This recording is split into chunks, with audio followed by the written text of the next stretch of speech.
February 2025 na, magkano na nga ba ngayon ang mga Kawasaki Big Bikes? Yan ang ating aalamin ngayon. Tara!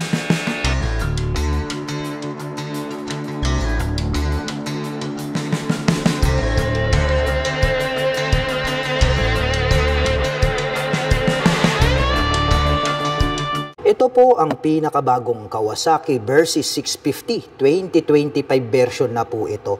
Napakabangis po pala talaga nito pong kanyang headlight design. Nagkaroon pa pala siya rito ng windlet at mga pangil. Kaya talagang mas malupit yung kanyang dating. Nakapop up naman po ito pong kanyang mga turn signals. LED na po lahat ng kanyang ginagamit para po dito sa kanyang lighting system. Gumagamit naman po ito ng inverted telescopic fork. Naka-dual rotor disc brake dito sa harapan along with 2-pot caliper na Nissin brand. At ito po ay naka-cast wheel na black color. At ang sukat naman po ng kanyang gulong rito po sa harapan, ito po ay mayroong sukat na 120 by 70-17. Naka-fully digital meter panel display. Meron po itong 2-button selector dito sa bandang ibaba. At gumagamit naman po ito ng mechanical key dito po sa kanyang ignition. At ito po ay naka-naked handlebar. Papunta naman po tayo rito sa kanyang mga button selectors. Meron po tayo ritong passing light, high beam and low beam, turn signal selector, horn at ang kanyang hazard. At meron pa tayo ritong additional na button selector. Habang dito naman po sa kabila, meron po tayo ritong engine kill switch at electric starter. At ito naman pong kanyang mga brake levers is chrome color at ang kagandahan po niyan, ito po ay adjustable. At ito pong kanyang fuel tank is napaka-flawless ng kanyang dating, glossy black color. At ito naman po ay mayroong fuel tank capacity na 21 liters. Speaking of engine mga ka-LM, ito po palang Kawasaki Versys ay mayroon po itong 649 cubic centimeter engine displacement. Naka-parallel twin, dual overhead cam, 4-stroke with 4 valve per cylinder. At nakakapag-provide naman po ito ng maximum power na 69.3 HP at 8,500 RPM. Habang nakakapagbigay naman po ito ng maximum torque na 61 Nm at 7,000 RPM. Dumako naman po tayo rito sa bandang likuran. Silipin natin ito pong kanyang taillight. Wow! Very aggressive din, no, yung pagkakadesign itong kanyang taillight. LED na po yan at nakapop up naman po ito pong kanyang mga turn signals. At ito pong naka-emboss na to pag ating sinilip, meron na rin po siyang plate light. At ito pong kanyang rear fender, ang kanyang nagsisilbing plate holder. May added light reflector dito po sa bandang ibaba. Mapunta naman po tayo rito sa kanyang rear braking system. Naka-single rotor disc brake with single pot caliper na Nissin brand. At ang sukat naman po ng kanyang gulong rito sa likuran, ito po ay mayroong sukat na 160 by 60-17. At pagdating naman po dito po sa kanyang rear suspension, ito po pala ay equipped with single-sided monoshock absorber. Yung coil spring na ginamit is glossy black at makikita natin na mayroon ata ritong canister.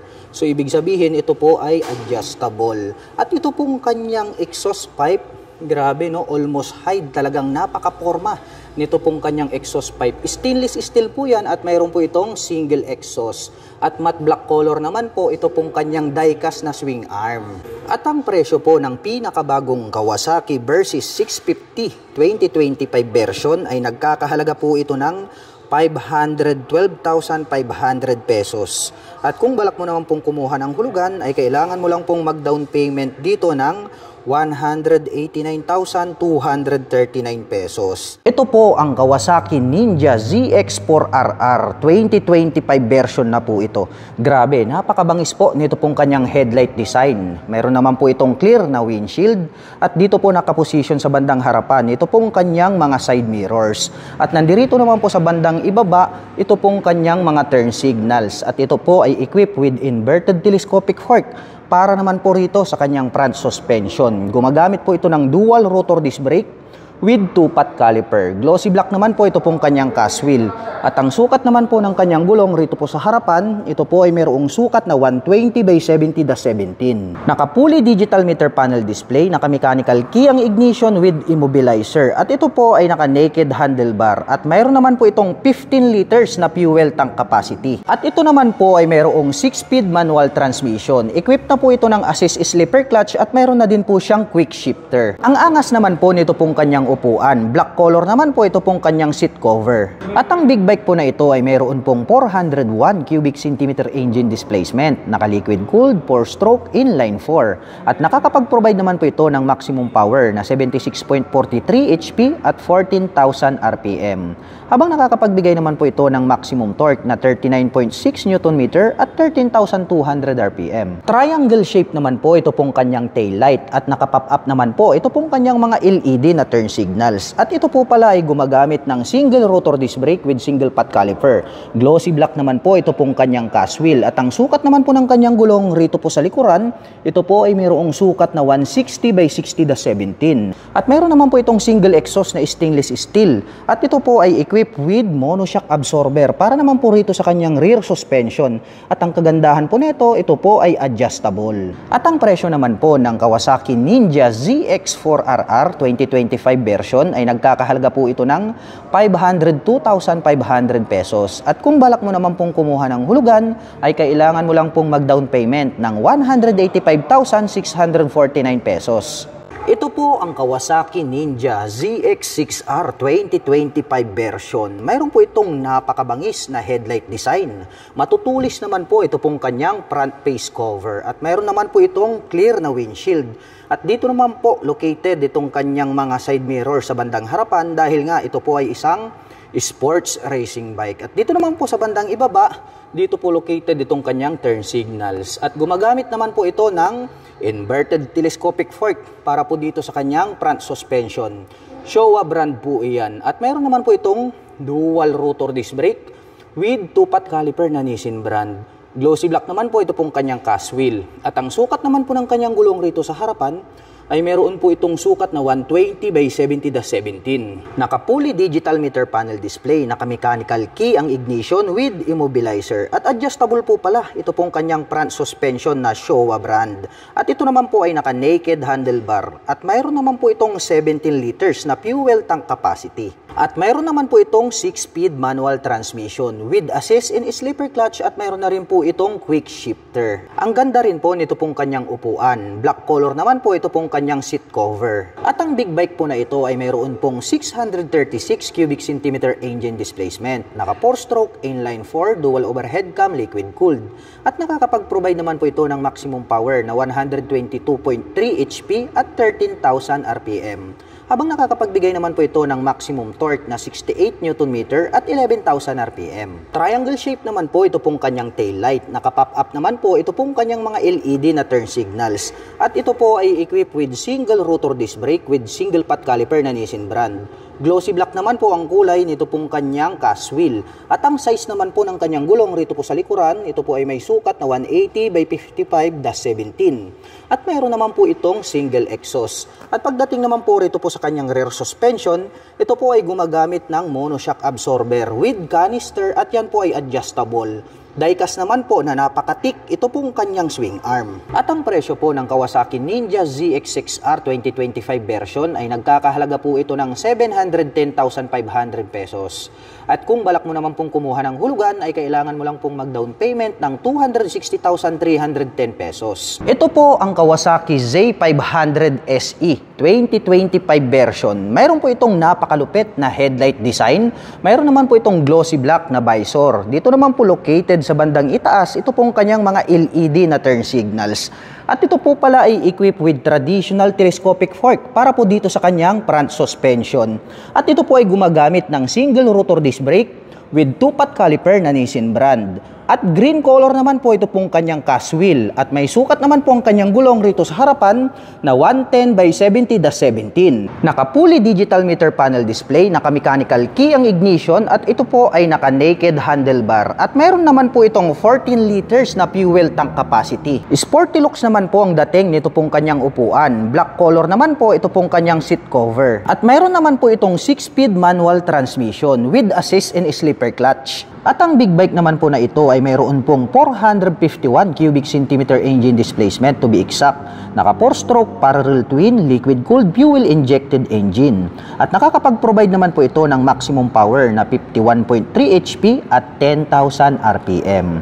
Habang nakakapagbigay naman po ito ng maximum torque na 42.6 Nm at 7,500 RPM. Pahaba naman po ang hugis nito pong kanyang taillight at nakapop up naman po ito pong kanyang mga turn signals. At ito po ay gumagamit ng single rotor disc brake with 2-pot caliper na Nissin brand. At green color naman po ito pong kanyang cast wheel.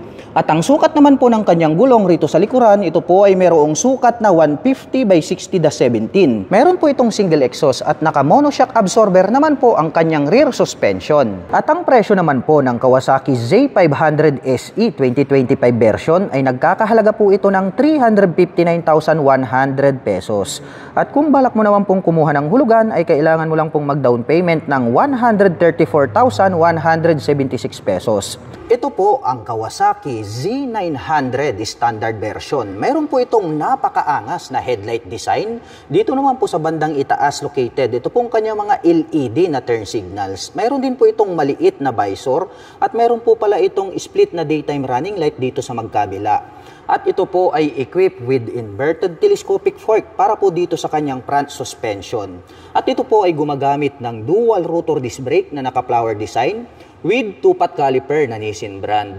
At glossy black naman po ito pong kanyang cast wheel. At ang sukat naman po ng kanyang gulong rito po sa harapan, ito po ay mayroong sukat na 120 by 70-17. Naka-fully digital meter panel display, naka-mechanical key ang ignition with immobilizer. At ito po ay naka-naked handlebar. At mayroon naman po itong 17 liters na fuel tank capacity. Napaka-forma din po nito pong kanyang upuan. Matte black color naman po ito pong kanyang seat cover. At mayroon naman po itong 6-speed manual transmission with assist and slipper clutch.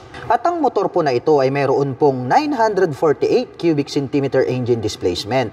Naka-liquid cooled, inline 4-cylinder dual overhead cam fuel injection. At nakakapag-provide naman po ito ng maximum power na 123.64 HP at 9,500 RPM. Habang nakakapagbigay naman po ito ng maximum torque na 98.6 Nm at 7,700 RPM. Unique din po ang pagkakadesign nito pong kanyang taillight at dito naman po located itong kanyang mga turn signals. At ito po pala ay equipped with single rotor disc brake na flower design with single pot caliper na Nissin brand. At ito pong kanyang cast wheel is glossy black color. At ang sukat naman po ng kanyang gulong rito sa likuran, ito po ay mayroong 180 by 55-17. At mayroon naman po itong single exhaust at gumagamit naman po ito ng monoshock absorber para po dito sa kanyang rear suspension. At ang kagandahan po niyan, ito po ay adjustable. At ang presyo naman po ng Kawasaki Z900 standard version ay nagkakahalaga po ito ng 570,000 pesos.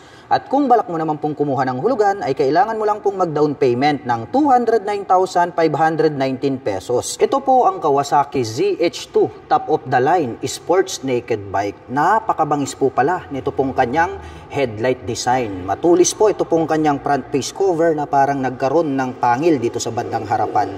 Mayroon naman pong Kawasaki logo dito sa bandang gitna at mayroon naman po itong maliit na visor. At dito naman po located dito pong kanyang mga turn signals na LED. At ito po pala ay equipped with inverted telescopic fork para po rito sa kanyang front suspension. At ito po ay equipped with ABS or anti-lock braking system. Gumagamit po ito ng dual rotor disc brake with 2-pot caliper na Brembo.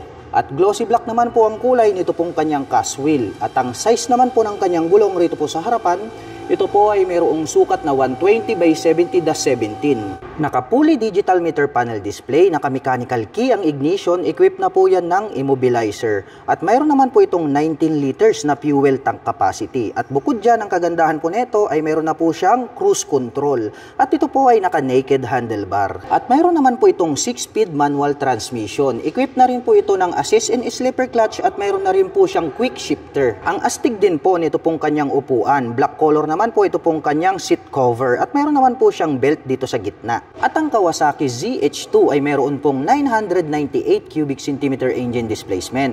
Naka 4-stroke, inline 4, dual overhead cam, liquid cooled.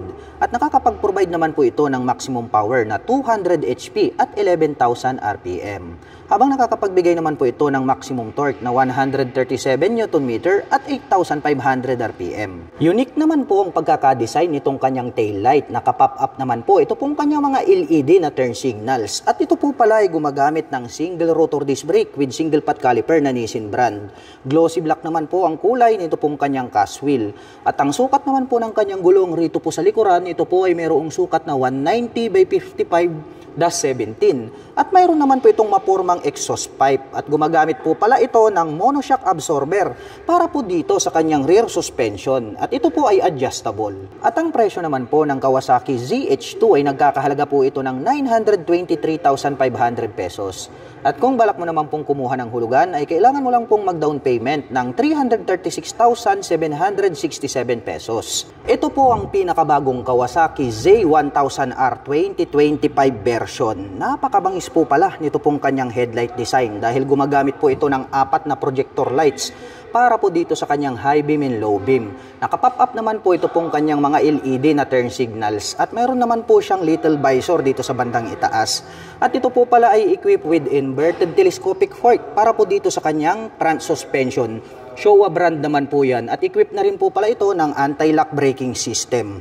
Gumagamit po ito ng dual rotor disc brake with 2-pot caliper na Brembo. Black color naman po ito pong kanyang cast wheel. At ang sukat naman po ng kanyang gulong rito sa harapan, ito po ay mayroong sukat na 120 by 70-17. Naka-fully digital meter panel display, naka-mechanical key ang ignition with immobilizer. At ito po ay naka-naked handlebar. At mayroon naman po itong 17 liters na fuel tank capacity. Mayroon naman po itong 6-speed manual transmission with assist and slipper clutch. At napakaastig din po ng dating nito pong kanyang upuan. Black color naman po itong kanyang seat cover at mayroon naman po siyang belt dito sa gitna. At ang big bike po na ito ay mayroon pong 1,043 cubic centimeter engine displacement to be exact, naka-liquid cooled, inline 4-cylinder fuel injected. At nakakapag-provide naman po ito ng maximum power na 142 HP at 10,000 RPM. Habang nakakapagbigay naman po ito ng maximum torque na 111 Nm at 7,300 RPM. Attractive po ang pagkakadesign nitong kanyang taillight. Naka-pop up naman po ito pong kanyang mga LED na turn signals. At ito po ay equipped with single rotor disc brake. Black color naman po ito pong kanyang cast wheel. At ang sukat naman po nito pong kanyang gulong rito sa likuran, ito po ay mayroong sukat na 190 by 50-17. At mayroon naman po itong dual exhaust dito sa kanan. Mayroon din po itong dual exhaust dito sa kaliwa. At gumagamit naman po ito ng monoshock absorber para po dito sa kanyang rear suspension. At ang presyo po ng Kawasaki Z1000R ay nagkakahalaga po ito ng 725,500 pesos. At kung balak mo naman pong kumuha ng hulugan ay kailangan mo lang pong mag-down payment ng 266,951 pesos. Ito po ang Kawasaki Z650RS. Napakaburusko po ng classic big bike na ito. Mayroon naman po itong rounded shape na headlight design. Naka-pop up naman po ito pong kanyang mga turn signals at LED na po lahat ng kanyang ginagamit para po sa kanyang lighting system. At equipped naman po ito ng traditional telescopic fork para po dito sa kanyang front suspension. At mayroon naman po itong dual rotor disc brake with 2-pot caliper na Nissin brand. Glossy black naman po ang kulay nito pong kanyang cast wheel. At ang size naman po ng kanyang gulong rito po sa harapan, ito po ay mayroong sukat na 120 by 70-17. Combination po pala ng digital at analog ito pong kanyang meter panel display. Naka-mechanical key ang ignition at ito po ay naka-naked handlebar. At mayroon naman po itong 12 liters na fuel tank capacity. Mayroon naman po itong 6-speed manual transmission at retro style naman po ito pong kanyang upuan. Combination po pala ito ng gray at black. Ito pong kanyang seat cover. At ang classic big bike po na ito ay mayroon pong 649 cubic centimeter engine displacement. Naka 4-stroke, 2-cylinder, dual overhead cam, liquid cooled. At nakakapag-provide naman po ito ng maximum power na 67 HP at 8,000 RPM. Habang nakakapagbigay naman po ito ng maximum torque na 65 Nm at 6,700 RPM. Bilugan naman po ito pong kanyang taillight at nakapop up naman po ito pong kanyang mga turn signals, LED na po yan. At ito po ay gumagamit ng single rotor disc brake with single pot caliper na Nissin brand. Glossy black naman po ang kulay nito pong kanyang cast wheel. At ang sukat naman po ng kanyang gulong rito po sa likuran, ito po ay mayroong sukat na 160 by 60-17. At mayroon naman po itong single exhaust na stainless steel. Gumagamit gumagamit po pala ito ng monoshock absorber na adjustable para po dito sa kanyang rear suspension. At ito pong kanyang swing arm is die-cast po siya na matte black color. At ang presyo po ng Kawasaki Z650RS ay nagkakahalaga po ito ng 469,500 pesos. At kung balak mo naman pong kumuha ng hulugan ay kailangan mo lang pong mag-down payment ng 175,060 pesos. Ito po ang pinakabagong Kawasaki KLR 650. Isa po itong adventure touring bike. 2025 version po ito. Napakaangas po nito pong kanyang headlight design. Bilugan naman po ito pong kanyang mga turn signals na located dito sa bandang itaas. At mayroon daw po itong clear na windshield. Hindi nga lang po naka-installed sa ngayon. At ang kagandahan yan, mayroon na rin po pala itong integrated na Kawasaki lights straight out from casa. At napakahaba naman po nito pong kanyang front fender. At ito po pala ay equipped na po ng anti-lock braking system. Gumagamit naman po ito ng traditional telescopic fork black color para po dito sa kanyang front suspension. Meron po siya ritong rubber boots. At equipped naman po ito ng single rotor disc brake with 2-pot caliper. At ito po ay naka-spokes rim set. Ito pong kanyang rim is black color. At ang sukat naman po ng kanyang gulong rito po sa harapan ay may sukat na 90 by 90-21. At ito po ay naka-dual purpose pattern tires dahil nga po ito ay isang adventure touring bike. Naka-fully digital meter panel display, naka-mechanical key ang ignition at ito po ay naka-naked handlebar. At bukod dyan, ang kagandahan po nito ay meron na po siyang USB power outlet dito sa kanan at mayroon naman po siyang USB charging port dito po sa kaliwa. At mayroon naman po itong 6.1 gallon na fuel tank capacity. Mayroon po itong 5-speed manual transmission at ang lapad po pala nitong kanyang upuan, matte black color naman po ang kanyang seat cover. At mayroon na rin po pala itong engine guard at crash guard. At mayroon na din po itong hand guard. At ang kagandahan po nito pong kanilang pinakabagong Kawasaki KLR 650 2025 model ay naka-fully set up na po pala ito dahil mayroon na po siyang built-in na side box. Kawasaki po yan, combination po ng black at silver color. At mayroon na din po siyang built-in na rear carrier. Top box na lang po ang kulang. At ang adventure bike po na ito ay mayroon pong 652 cubic centimeter engine displacement. Naka 4-stroke single cylinder dual overhead cam. May bore and stroke na 100 by 83 mm at mayroon naman po itong compression ratio na 9.8 by 1. At pagdating naman po sa kanyang maximum torque at maximum power ay wala pa po tayong full detailed information dahil nga po bagong-bago pa lamang po ito pong adventure bike na ito. At ang seat height po ng motor na ito ay may taas na 34.3 inches, may ground clearance na 8.3 inches at mayroon naman po itong bigat na may kabuuang 487.1 lb. Box type naman po ito pong kanyang taillight. Bilugan naman po ito pong kanyang mga turn signals. At mayroon naman po itong single exhaust. Gumagamit po ito ng single rotor disc brake with 2-pot caliper, naka-spokes and rim set. At ito po ay naka-dual purpose pattern tires. At ang sukat naman po ng kanyang gulong rito sa likuran, ito po ay mayroong sukat na 130 by 80-17. At gumagamit naman po ito ng monoshock absorber para po dito sa kanyang rear suspension. At ang presyo po ng pinakabagong Kawasaki KLR 650 2025 version ay nagkakahalaga po ito ng 453,400 pesos. At kung balak mo naman pong kumuha ng hulugan, ay kailangan mo lang pong mag-down payment ng 168,025 pesos. At para naman po sa mga nakapanood ng video na ito at interesado pong maglabas ng mga Kawasaki Big Bikes ay maaari nyo po akong i-PM at i-message. At ako na din po yung magbibigay sa inyo ng pinakamalapit na Kawasaki Big Bike sa inyong lugar para hindi na rin po kayo mahirapan. Hanggang sa muli, kita-kits po tayo sa mga susunod na Big Bike update. Bye-bye!